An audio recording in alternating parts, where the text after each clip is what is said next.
Welcome to the Sky Commander Flight Brief. It's your mission-ready podcast for drone pilot training and aerial insights across Canada. From Transport Canada rules to real-world drone ops, we break it down, take you higher, and help you earn your wings. Because here at skycommander.ca, we don't just fly. It hints there's more to it. It's a masterclass, a deeper level, maybe a philosophy or a community focus, perhaps. It's definitely intriguing, sets them apart from just, a basic tips show. Skycommander.ca is the obvious next step. Precisely. If you're thinking about flying a drone in Canada, boom, this content is aimed right at you. Powered by skycommander.ca. The elite podcast for Canada's drone pilot. Okay, let's get started. Imagine this scenario. You're flying your drone, maybe, over a busy city center. Conducting an inspection, let's say. Everything looks good. Clear skies, checks are green, you feel totally in control. Then bam, out of nowhere, the GPS signal just sputters, flickers, and then seems to just, die. Your drone starts to drift? Not predictably, no. It's erratic. Maybe it speeds up. And it's heading straight for, active construction cranes, or maybe once, towards an airport flight path. What do you actually do in that split second? Or think back to the Gatwick airport chaos. Remember that total shutdown? Just because they suspected a drone was nearby. Tens of thousands stranded flights grounded for days. The stakes, they're incredibly high in drone operations. And, the unexpected. It's not just if, it's when. Welcome to the deep dive. We know you, our listener, you're driven. You want to be genuinely well-informed, not just about the good stuff, but especially about what happens when things, go sideways. So let's really unpack this. Today, we're diving deep into material that's it's like a pilot's handbook for the unexpected. Specifically for the drone world, which is changing so fast. We're talking flyaways, system malfunctions, lost comms links, the stuff that really tests a pilot, even experienced ones. Our mission today, equip you with the knowledge, the critical insights you need to navigate the sky safely, confidently, to prepare you for real-world flying, and of course, for anyone aiming for that advanced RPAS pilot certificate. Yeah, and what's really interesting about this whole topic, it's not just about memorizing rules off a page. This deep dive, it's really about getting the why behind them, behind every rule, every procedure, every decision you might have to make.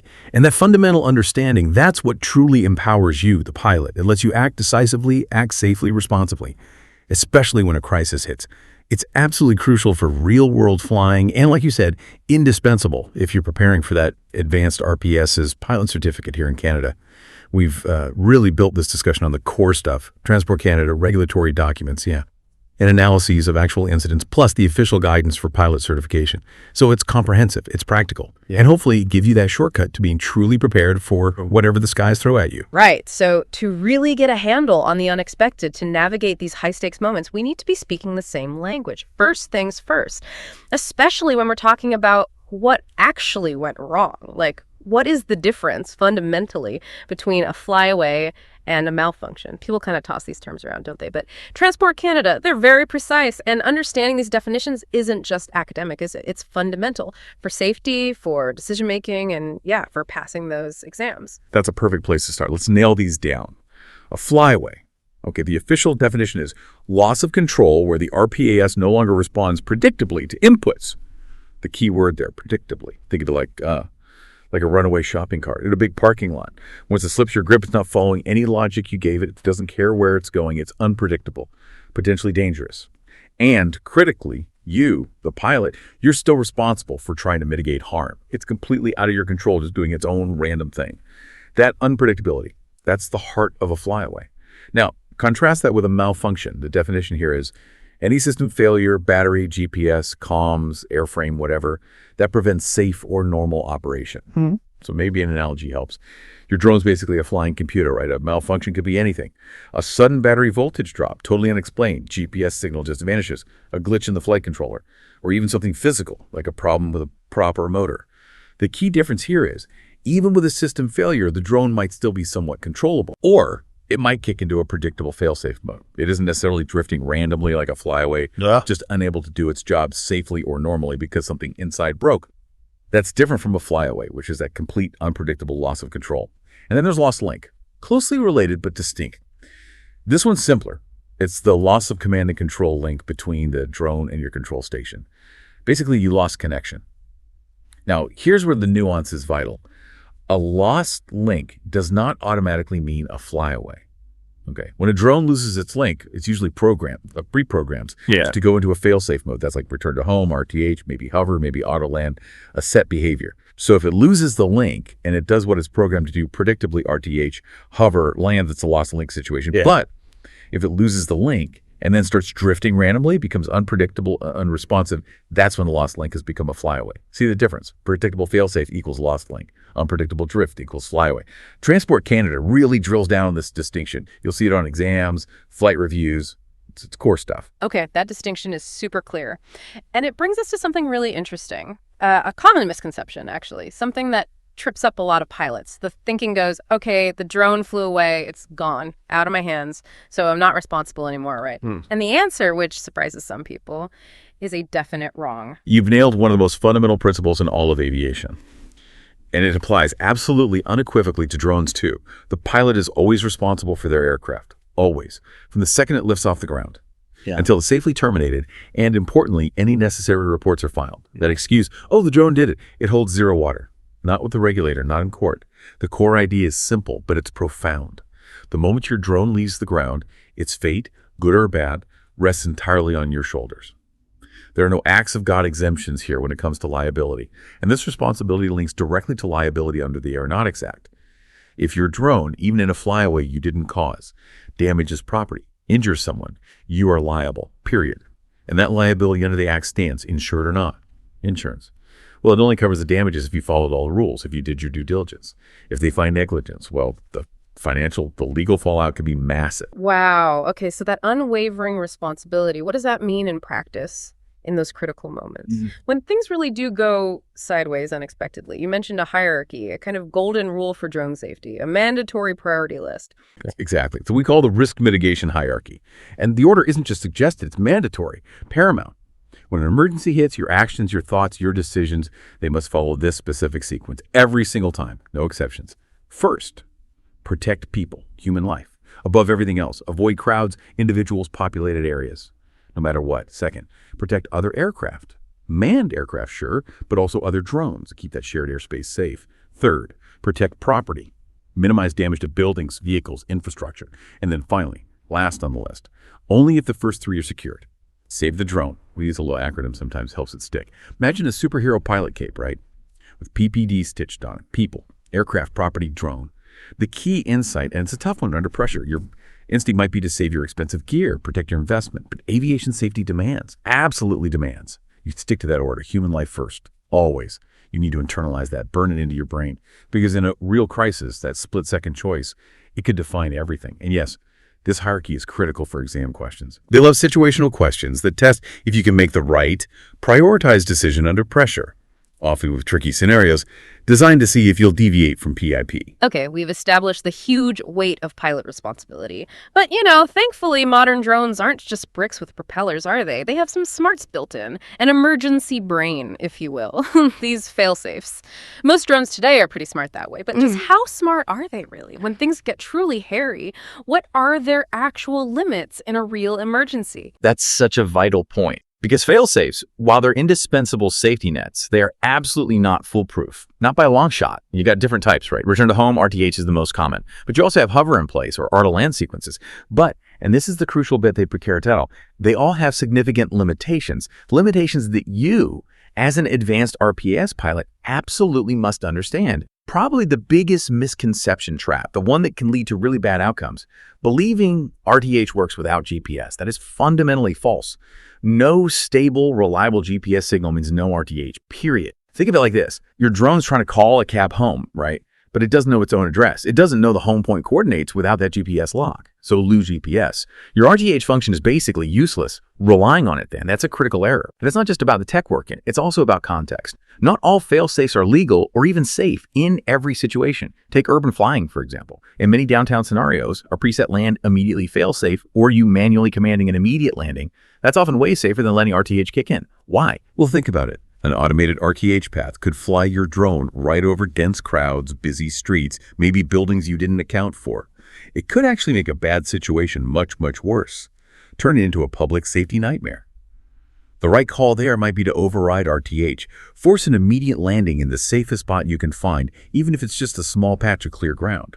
prioritizing people and property always over saving the drone itself. And there's a big pre-flight responsibility tied to this too.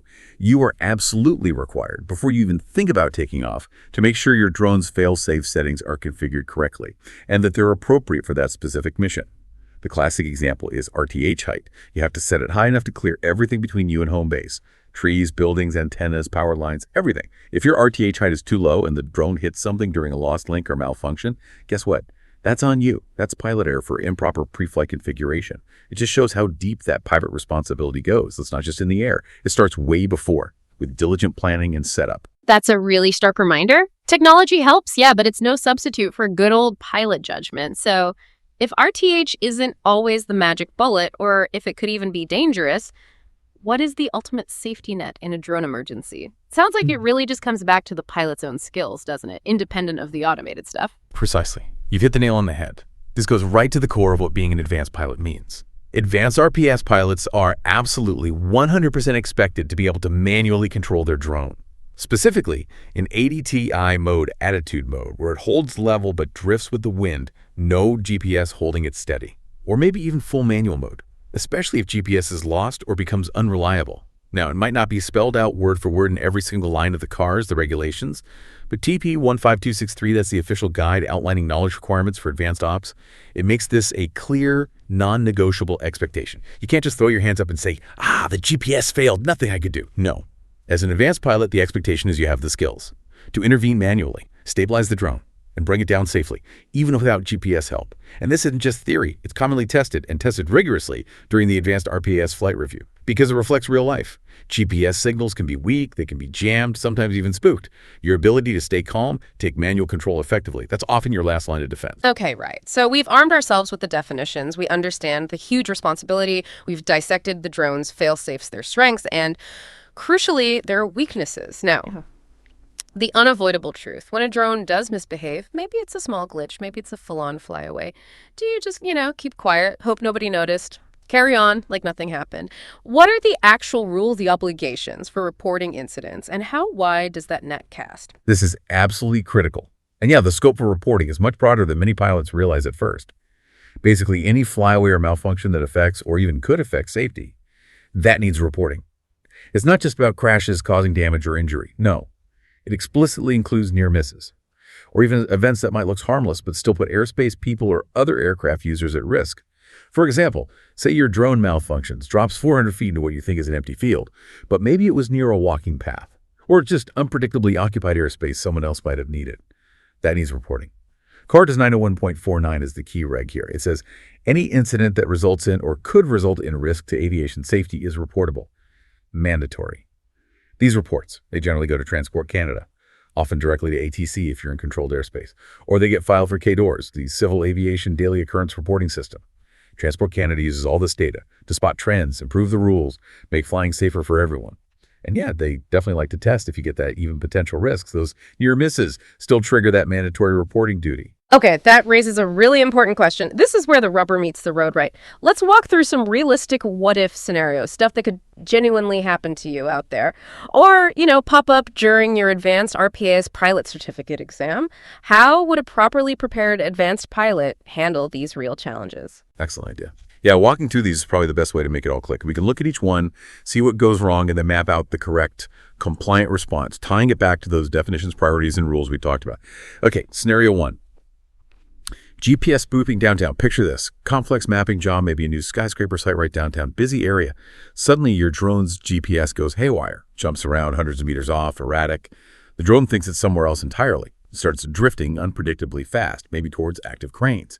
Occupied office building. What's gone wrong? GPS is compromised clearly. RTH is useless, maybe worse than useless. The drone's now a hazard. Correct response. Immediate action needed. Switch out of any GPS mode, straight into ATI or manual. Now. Maintain VLO's visual line of sight, absolutely critical. Then, calmly, precisely, use your controls to steer to the safest possible landing spot, maybe an empty alley, a designated construction zone landing pad, rooftop if clear. Once it's down safely, you meticulously log this. It's a serious malfunction in your RPAS records. And yes, absolutely report it to Transport Canada. Drifting towards cranes, buildings, that's a significant safety hazard, no question. This scenario, it tests your understanding. RTH needs GPS. And to test those manual control skills, they aren't optional for an advanced pilot, they're expected. Scenario 2, lost link near Class C airspace. Okay, you're doing a survey, maybe near the edge of Calgary International's Class C controlled airspace, right on the boundary, then poof, your C2 link drops. Lost connection. Your drone does what it's told it was pre-programmed for RTH on lost link. So it starts heading home, dutifully. Yeah. Its automated return path takes it straight through that active Class C airspace. Airspace, has manned aircraft in it. What's the immediate problem? Your drone's programmed Failsafe, while technically working, is about to cause an airspace violation, a dangerous one. The correct and mandatory response, especially with recent rule updates like SOR 2025-70, immediately contact air traffic control ATC. Give them the details, drone type, last known altitude, position, what it's doing, RTHE towards the airport. Then follow their instructions to the letter until it's resolved. And crucially, even if nothing bad happens, no collision. You still file a KDORS report. This airspace safety was impacted. Potentially compromised. A lot of pilots miss this point. That mandatory ATC notification. It applies even for near misses, potential incursions, not just actual collisions. Your call could prevent disaster. Scenario 3, rapid battery drop over a highway. You're flying an inspection. Critical infrastructure, maybe a bridge overpass, busy highway below. Suddenly, telemetry screams. Alarming voltage drop. Battery hits 25% in seconds. Looks like a catastrophic cell failure. Now, the pilot, maybe out of habit, maybe just wishful thinking, might assume RTH will save the day, bring it home. But what goes tragically wrong? The battery dies completely before RTH can even start properly, let alone finish. The drone crashes right onto the highway. The correct response here is absolutely vital. Do not rely on RTH if your battery is failing catastrophically or behaving abnormally. Don't risk it. Instead, you must immediately land that drone. Now, in the safest off-road spot you can possibly reach. Public safety first, always. And because there was a clear, direct risk to traffic, to the public, yes, report it. Transport Canada and file a KDORS entry. This scenario test, if you understand battery failures, are unique. They often demand you override that programmed RTH logic. Make an immediate, decisive manual landing, even if it means losing the drone. Scenario 4, Flyaway, over a public park. Okay, operating near a park. It's a festival maybe. Crowded. Suddenly, compass error, magnetic interference. Something throws it off. The drone starts circling erratically, drifting unpredictably right over the festival crowds. What often goes wrong here? Pilot might try desperately to regain control, chasing it with the sticks. But they might fail to declare an emergency. Or worse, fail to warn the people below, who are totally unaware of the danger overhead. The correct response follows PEPD. People first. Your absolute top priority is try to regain control. But if it stays unpredictable, your immediate duty is warn people below. Shout, use a megaphone if you have one, whatever works. Don't chase it recklessly, that could put you in danger too. Your goal becomes guiding it to land safely in the least occupied area, even if that means deliberately crashing it into an empty patch of grass or a pond to avoid hitting anyone or causing major property damage. And because there was a clear risk to people. Mandatory report to Transport Canada. It's not just the rules, it's the right thing to do. This one directly tests that risk hierarchy. People, aircraft property drone, no compromises. Scenario 5, BVLOS trial under an SFOC. Right. Moving into advanced territory, you're doing a complex power line inspection. Beyond visual line of sight, BVLOS. Operating under Transport Canada Special Flight Operations Certificate and SFOC. Highly regulated stuff. Mid-mission. Critical system malfunction. And despite its programming, the drone fails to return on link loss. Maybe multiple systems failed. What often goes wrong?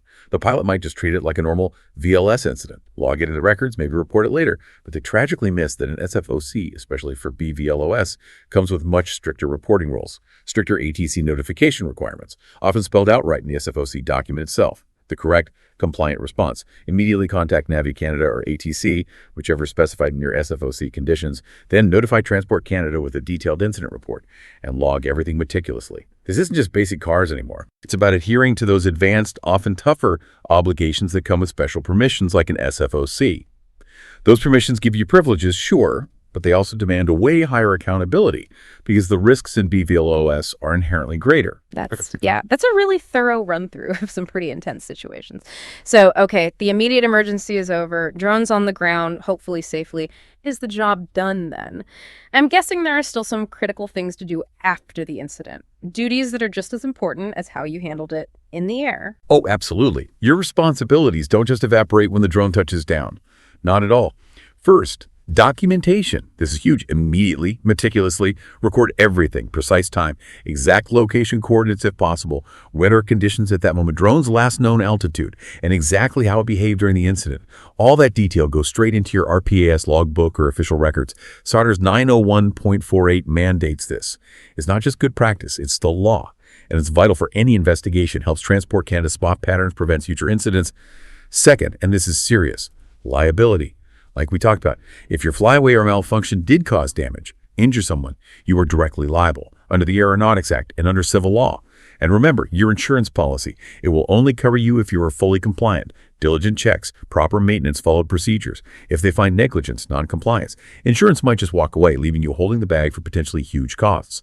And third, for those complex ops, SFOC, BLOS, airspace filing obligations. Often, these require separate, detailed incident reports to both NAVACADA and Transport Canada, not just one. Those advanced authorizations really underscore a much higher level of accountability and reporting rigor.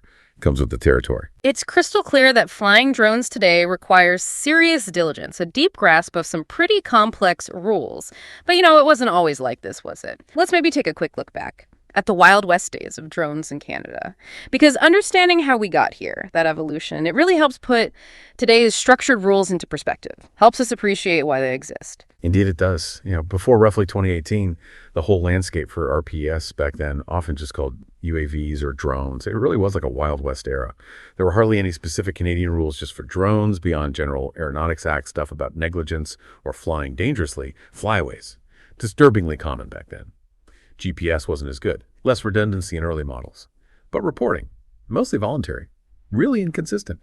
Transport Canada mainly managed commercial use through custom SFOCs, Special Flight Operations Certificates, but each SFOC had its own rules, its own conditions for emergencies, for operating limits, no national standard for handling lost links, flyaways, malfunctions. So predictably, tons of incidents just vanished, went unreported. Unless something really bad happened, like serious damage or injury, it was uncharted territory, ripe for issues. Then came the big shift, 2018-2019, the Part 9X revolution. June 2019 was the key date. CAR's Part 9X officially came into force. SOR 2019-11 was the amendment. This was a total game changer for drones in Canada. For the first time, it formally defined terms like malfunction, flyaway, gave everyone a common language. Most critically, it brought in mandatory incident reporting for anything that result in or could result in a risk to aviation safety. That really broadened the scope beyond just crashes. This move also standardized expectations for failsafes, RTH, hover, auto-land, how they should work, how they need to be set up, and it mandated that all advanced operations must have documented emergency procedures before you even fly. This whole regulatory overhaul, it was Transport Canada aligning with international standards, ICAO Annex 2 specifically, officially recognizing drones as aircraft, putting them under the same kind of rigorous aviation safety rules as manned aircraft. A huge step. After that, say 2020, 2024, we had this period of lessons learned from incidents. Those high-profile events. Gatwick Airport shutdown in the UK was huge, end of 2018, plus various smaller near misses here in Canada. They really drove home the point. Drone flyaways, uncontrolled drones, they weren't just rare hobbyist mishaps, they were real, serious threats to airspace safety. So Transport Canada reacted. They launched the NAV drone app, great tool for planning, airspace awareness. Crucially, they beefed up the knowledge requirements in TP 15263, the pilot certification guide, specifically emphasizing that difference between lost link and flyaway, highlighting how vital manuality control skills are, broadening reporting duties even more. And as a direct result, caterers' reports involving RPA started popping up way more often, giving regulators much better data to work with, to see risks, refine protocols. And that brings us pretty much up to date. 2025 saw more significant amendments, SOR 2025-70. Building on all that experience, this latest update clarified any flyaway or uncontrolled flight that enters or even threatens to enter controlled airspace, that requires mandatory ATC notification now, even if it resolves itself. Plus, advanced operations now have to explicitly log all malfunctions, not just the ones reportable to TC, creates a much fuller operational picture. And there's even more emphasis on checking those pre-programmed failsafes before flight, making sure RTH altitude, etc. is right for this specific flight. So you see the pattern. It's not just what to do if it breaks. It's this whole sophisticated evolving system, focused on preventing problems, managing them well when they happen, and meticulously documenting everything to constantly improve safety in our shared skies. It really shows the growing maturity of the whole regulatory framework, moving from just reacting to proactively managing risk. Right. So, okay, we've diligently dug into the rules, the definitions, the history, the responsibilities. We've grasped it intellectually. But knowing it is one thing. How do you actually prove all this knowledge, prove the skills in a real-world way within the Canadian system? It all comes down to, as many listeners will know, that advanced RPAS pilot certificate flight review. Exactly. That's the gatekeeper, essentially. The path to your advanced ticket has two main steps, right? First, pass the online Transport Canada knowledge test. Check. Then undertake the rigorous in-person flight review. And when you're prepping for that flight review, there's one document that's your absolute Bible, TP 15395. It literally says it's the only standard for how a flight review can be conducted, which means basically no secrets in aviation, especially when proving competency. That guide lays out everything. Every single thing you need to know, every skill you must demonstrate, every standard you have to meet to pass. So if you show up for your review and you're surprised by a question or an exercise or what they expect, well, quite frankly, that's on you. It's your fault because the information was all right there explicitly in the guide, waiting for you to study it. That's actually really helpful, knowing there's a clear roadmap, no hidden tricks. So when a candidate walks in for that review, what should they be mentally prepping for? What are the sort of three main pillars of this assessment? Yeah, broadly speaking, it breaks down into three main parts, distinct parts. First up is a thorough document review. Before you even power up your drone, the reviewer checks you have everything. Valid photo ID, proof you passed the online written exam, the certificate of registration for your specific drone. But also, and this tricks people up sometimes, they meticulously check your checklists.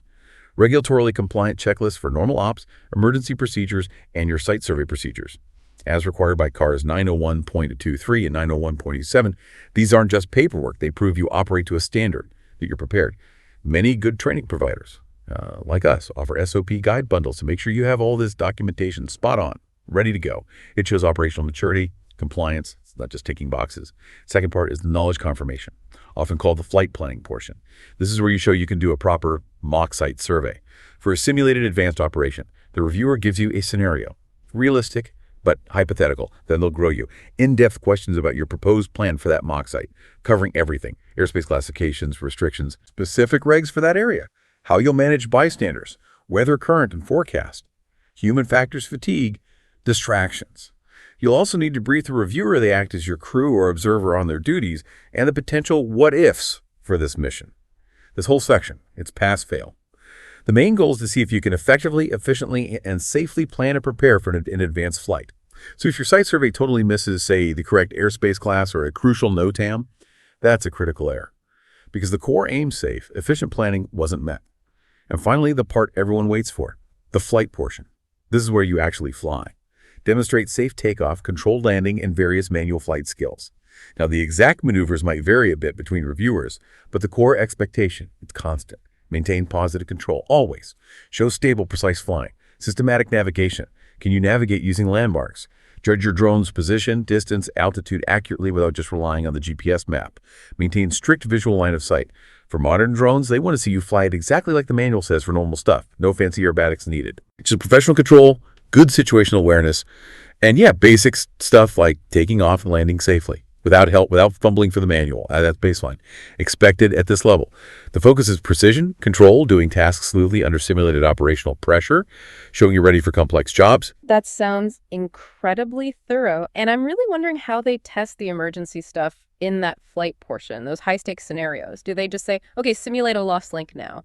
Or is it more subtle? Because I'm guessing failure on that specific part, well, that leads straight to a severe deficiency in knowledge fails, right? You've hit on probably the toughest part.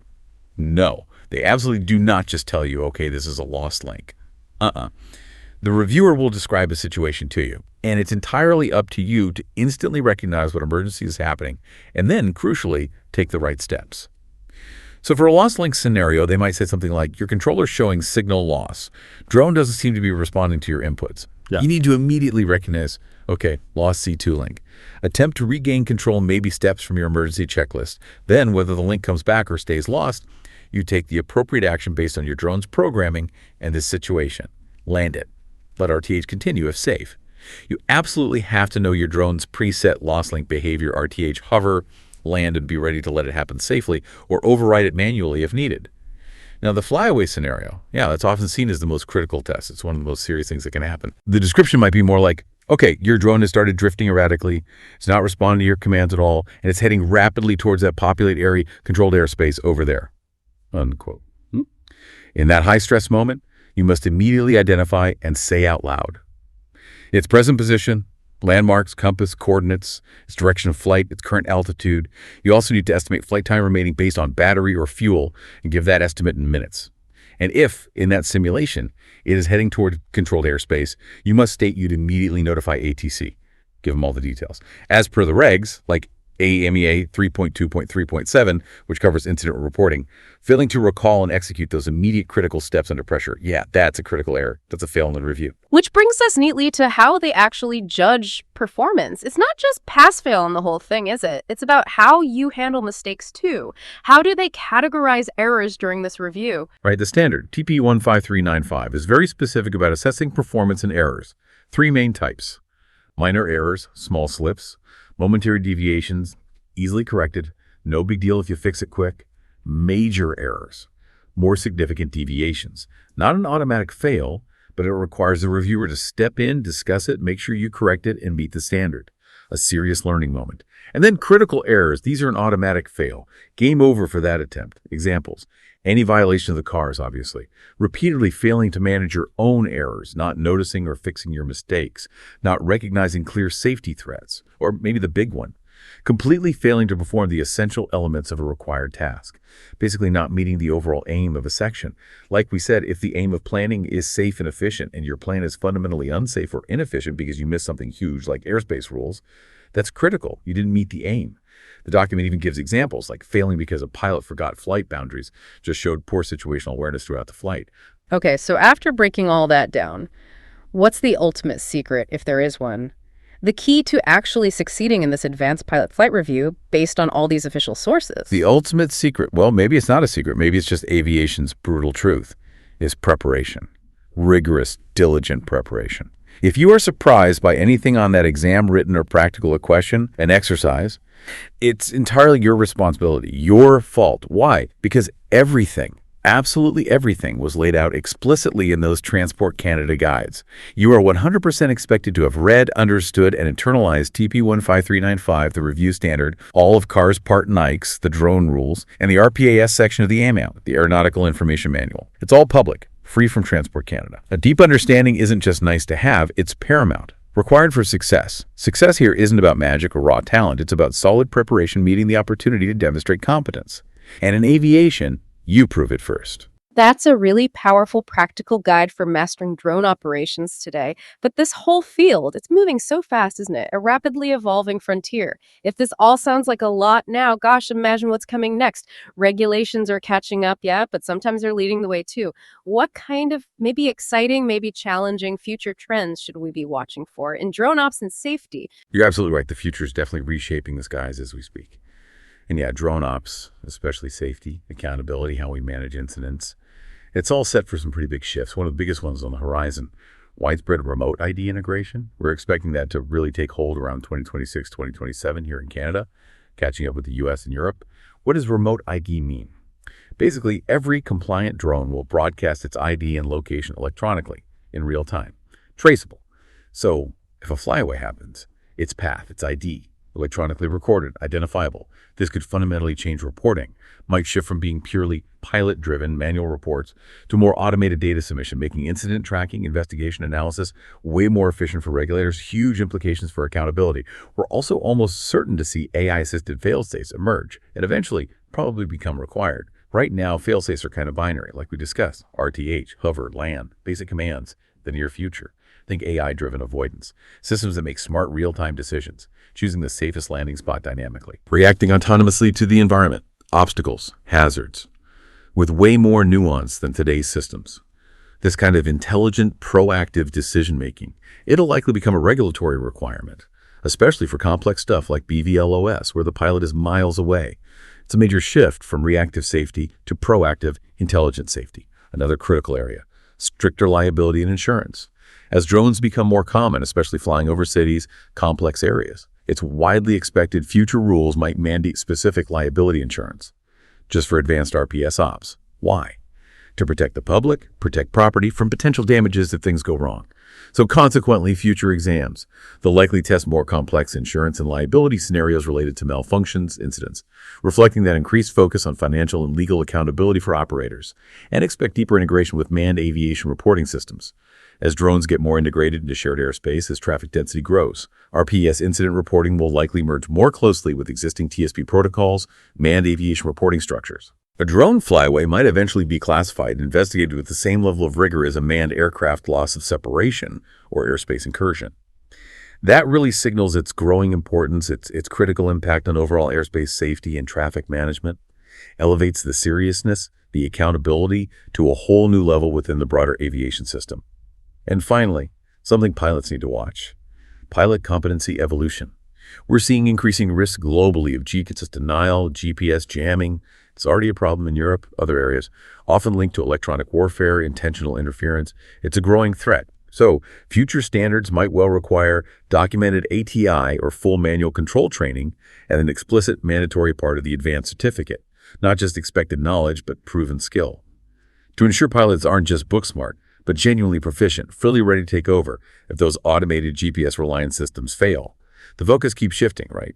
Not just what to do when it breaks, but anticipating, mitigating these emerging risks through evolving pilot skills and more resilient drone systems. It's an exciting future for sure, but definitely challenging too. Tag, outro. Wow. Okay, that has been a truly comprehensive deep dive, really fascinating journey we've taken.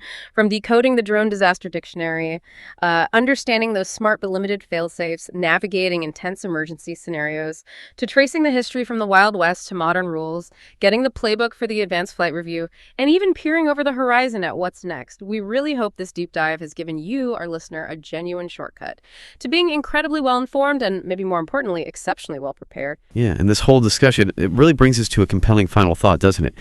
As drone technology just keeps accelerating, keeps advancing exponentially, and our ability to control these incredibly sophisticated machines from further and further away grows, how will our human intuition, our quick thinking, our fundamental piloting skills, how will we adapt to maintain that ultimate safety net when the unexpected inevitably happens in skies that are only getting more complex, more interconnected? It's a really profound question, something every pilot, every operator, really everyone involved in this evolving airspace needs to keep reflecting on, keep actively addressing. That is a powerful, definitely thought-provoking question to leave you with. We really encourage you, take this knowledge, let it sink in, think about what it means for you. Maybe this week, just take 5 minutes.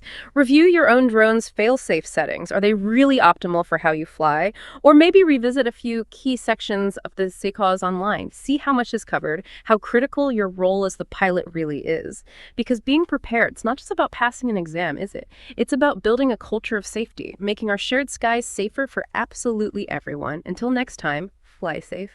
That's a wrap on today's mission, Commander. See above, go beyond, get ahead. For more training, tools, and intel, head to skycommander.ca.